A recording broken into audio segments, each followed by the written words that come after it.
Well, with the promise of a shiny new year ahead, many of us are excited and looking forward to basking in the glow of a fresh start. That's right, Raisa. Every year, January brings renewed optimism for change, for better life, for better you. And you know what? That's a wonderful thing because this fresh start gives us a chance to reinvent our lives, reinvigorate ourselves, or even make a resolution to learn something new. I love that idea of learning something new. Joining us now is Alicia Hamilton Morales, Senior VP of Content, Community, and Brand for Skillshare, to tell us exactly how we can do so. Hi, Alicia. Hi there. Welcome. Hey. So I want to jump into this. I understand that Skillshare is an online learning platform, but what does that exactly mean? How does it work for someone who wants to learn a new skill this new year?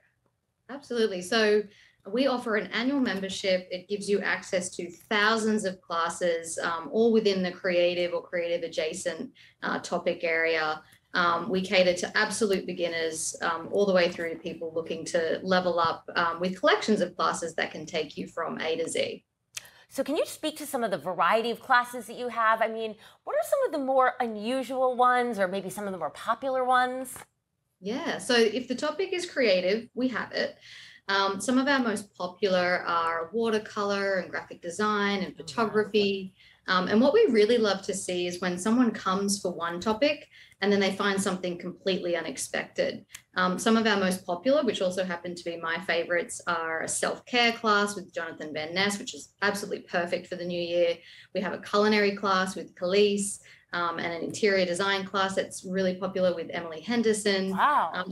A personal favorite of mine is a class we have on plant care from an Instagram influencer by the name of Plant Queen. Oh my God, I need that. I overlove my plants all the time. I mean, just too much water is not good for them. You got to sign up after this. Yeah. What are the benefits, Alicia, of learning a new skill set? I mean, some people say, well, you can't teach an old dog new tricks. What do you say to that? You can.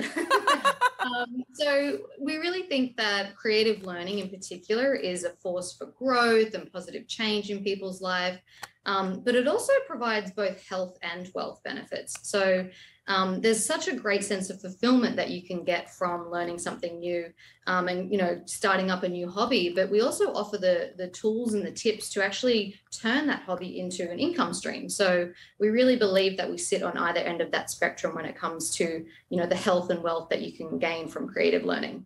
Oh, I love it. Turn something you love into a little bit of extra cash. Do you have any advice for people who maybe want to make a New Year's resolution to learn something new? Yeah, I mean, it's so easy to forget the thrill of that aha moment that you sort of gain from learning, through formal education. But we do see that learning something new can be a little bit daunting, and as with most New Year's resolutions. And something that is really unique about Skillshare is that we believe in the power of community, whether that's through connections with teachers or fellow students, to really help people on that journey and really help them overcome some of those barriers. And then on a very tactical level, we have a range of daily challenges with prompts, and we find that really helps people build that habit and turn that goal into something that just becomes a part of their daily life. Something I've always found interesting is with behavior science, it tells us that we are more likely to change on the threshold of something new or something that feels new, like the new year, of course. Do you find this reflected in Skillshare? Do you have an increase in signups this time of year?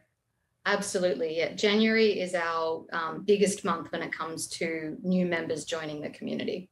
Oh, man. Amazing. I want to thank you so much for joining us, Alicia. And of course, for those of you who are at home who are ready to learn a new skill as we are, you can head over to Skillshare.com to learn more.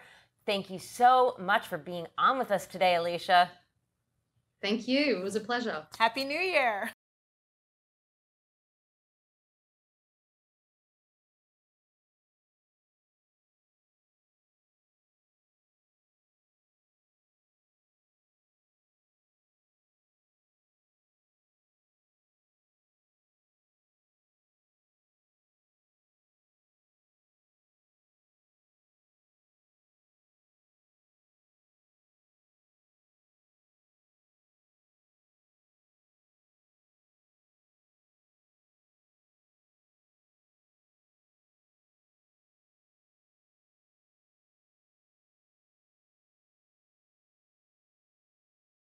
Well, as ThinkPad turns 30, Lenovo did some research into the state of thinking with some interesting results. Carter Kershi, Lenovo's Executive Director of Commercial Marketing, guides us through the findings.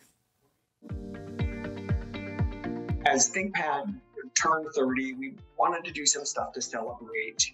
And rather than just roll out some birthday cakes about the ThinkPad turning 30, we thought this was a phenomenal time to have a moment and have a conversation about thinking and about creating the time to think. And so Lenovo created a research report to dig into the state of thinking. It's called the Think Report. And there were some really interesting things coming out of it. One of them is there are increasing pressures on people around working and collaborating. And I think it's led to this really sort of deep thinking bout. It's something that we call people moving into survival thinking. 88% of people say that it is harder to think deeply and critically when they're burned out. And so this deep thinking gap is going to create even more problems as we confront really significant issues in the world like climate change. No problem has been solved in our entire human history without deep thinking. And so if people are feeling like they don't have time to think, we face a challenge because we're facing some significant challenges that need deep thinking. And so the research for us was a way to dig deeper into this, to understand it more, to start this conversation in the world, and then also for us to think about what we do with that in terms of how we develop technology and frankly how we work inside of Lenovo. This is a conversation we're prepared to come back to every year because we think there are going to be some really interesting longitudinal trends. We found fascinating things around the world in terms of how people think differently and when they think best. We found things about people really being aware of the lack of time that they have to think. We also saw really interesting things in terms of people being prepared to think of technology not as the thing which is making it hard to think, but as technology being able to be very intentional and purposeful in creating time for them to think and focus. This is a moment when Lenovo wants to catalyze real thinking again. And the research is one way for us to look at the state of thinking and to begin this conversation about how technology can bring us back to creating the time and the space to think. That is what we intend to do. It's how we've always built our technology. And we want to bring that to the world, both through the conversation that we have and the technology that we create. To find out more about the state of thinking in the world, lenovo.com/thinkom.